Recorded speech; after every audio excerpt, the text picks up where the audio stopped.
can't wear these Kree colors anymore. Oh, this scene's fucking stupid. Basically, Danvers needs to change the color of her outfit to show that she's not with the bad guys anymore, even though she still has their symbol. So she asks this little girl to change the outfit for her. But after little girl goes through a couple designs, Danvers points at the girl's shirt and suggests for the shirt's color palette to be the design, which little girl agrees to. So on a technical sense, Danvers herself chose the outfit, making the little girl's help pretty much worthless. But that's not what even pisses me off the most about this scene. Definitely not. What?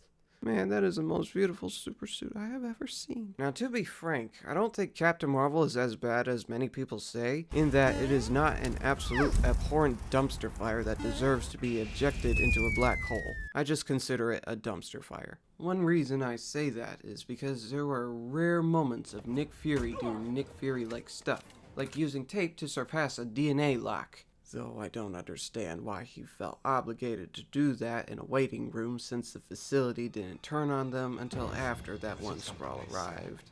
But yes, this film does defecate on his character, with obvious trash moments like him peeking at an alien's genitals like a 5-year-old during an autopsy, to more subtle moments of stupidity like him emptying a foe's gun cartridge, only to try to use that same gun literally a second later.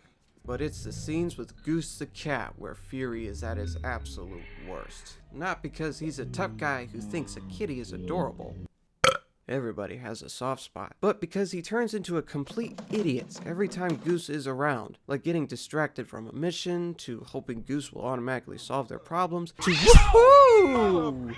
That's a saber toss. Of course, you could defend this scene with the fact that Goose is not actually a cat, but rather a Lurkin. I liked Goose better as a regular cat. Obviously, the story wasn't well written either way, but I think it's a lot funnier that a regular cat follows the heroes to whatever crazy places they went to. I should save my breath, though. It looks like they're being faithful to the comics. But as I've said, I think this movie's only a dumpster fire. Another reason why I'm going easy on this film is because we are occasionally blessed with stunning cinematography. I know this is just blue energy against dirt, but goddamn. Plus, at some point in the flashbacks, there is a piano on fire. Just wanted to point that out. There's something more important about this film I want to talk about, but first, the elephant has waited long enough. Brie Larson. I've been watching many interviews she's been in, and honestly, Buzz Lightyear sucks ass. I don't think Brie is a horrible person. Or at least, based off all I have seen, I found no reason to call her such. Not to imply those that say otherwise are idiots, trust me, it's quite easy to hate her when watching some of these. I did my stunts because I thought that that's what everyone did, and then... Tom Cruise, I mean? No, I want to be the first me, not the next Tom Cruise, thank you very much. Well, However, it's possible that these negative aspects about her aren't the result of douchebaggery. My theory is they're the result of her being viciously misguided, somewhat airheaded, and extremely socially awkward.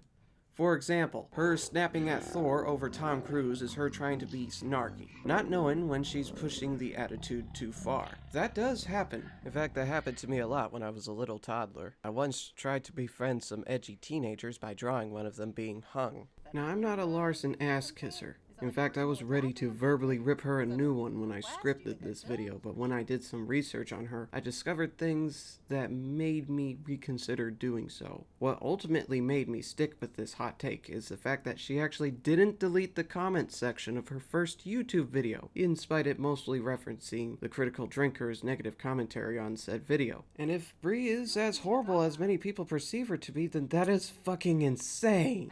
And no, I don't assume that the people that hate her are bigots that scream SJW just for the sake of screaming SJW.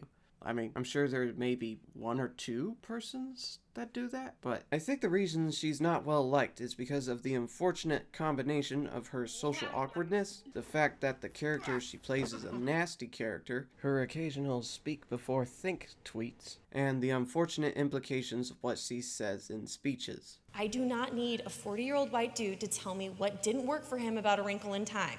It wasn't made for him.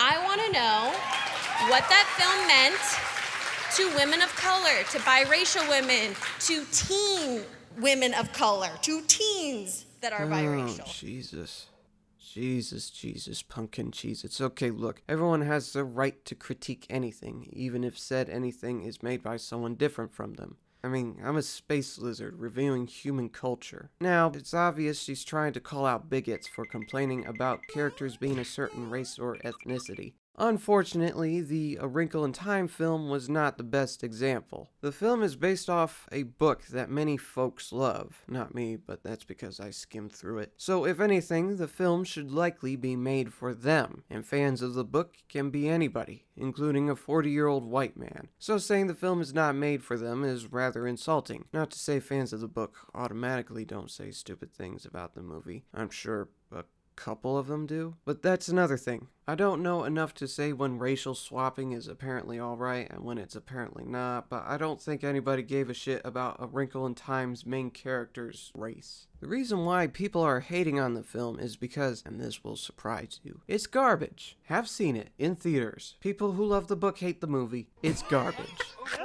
And it's because of this that Brie's quote has unfortunate implications. Not only is it insulting to biracial people to say, look, this garbage is meant for you. It also comes off as the equivalent of a dweeb telling the critics of Transformers Age of Extinction that the film wasn't made for them. So stop criticizing it! If I was in her place, I would have said something like, I would have said, if you have a problem with the breadwinner simply because of all the characters in the film are Afghan, then just don't watch The Breadwinner. Anyways, guys, I know that didn't really have anything to do with reviewing Captain Marvel. To get back on track, I shall now talk about what may be the biggest reason why this movie is good at burning rotten hot dogs. The same reason why these movies are apparently trash. The first half and second half of Captain Marvel feel like two different movies. The first half looks like a film where the protagonist goes through an arc of not being so brash, needing to control her furious powers, as well as a tale where she mustn't worry about her past as much as what matters now. Dare I say, the first half of this movie seemed like a potentially decent flick, though not perfect. It seemed like the film would lead to Danvers returning to her mentor with a more mature state of mind, and her mentor would be all like, I'm proud of you, Danvers. But nope! Plot twist where the good guy team are actually bad guys and vice versa happens, and things get all fucky. Danvers doesn't go through an arc, Nick Fury is shat on, the Skrulls aren't intimidating villains, unlike the comic counterparts, and the Tesseract is somehow out of Captain America's clutches before the first Avengers movie. All this stupidity is quite sudden too, almost as if whoever wrote the script was halted in the middle of the process. We need Fury to lose an eye to a cat, that would be fucking hilarious. We need to milk people's nostalgia. We need the good guys to be bad guys and vice versa so we can shove another societal message up people's asses. And we need Captain Marvel to kill a shit ton of people to be inspirational. Maybe this film was bad simply because of incompetence or a lack of passion. But I smell studio interference all over this flick. Which is why, in spite of what I said in this review, my opinions on this film as a whole pretty much match most people's thoughts on the films. In that, for a movie heavily advertised to have female empowerment, it sure sucks dick. I do think Brie is a horrible person, but only by a little bit. And what are you supposed to be, a disappointment?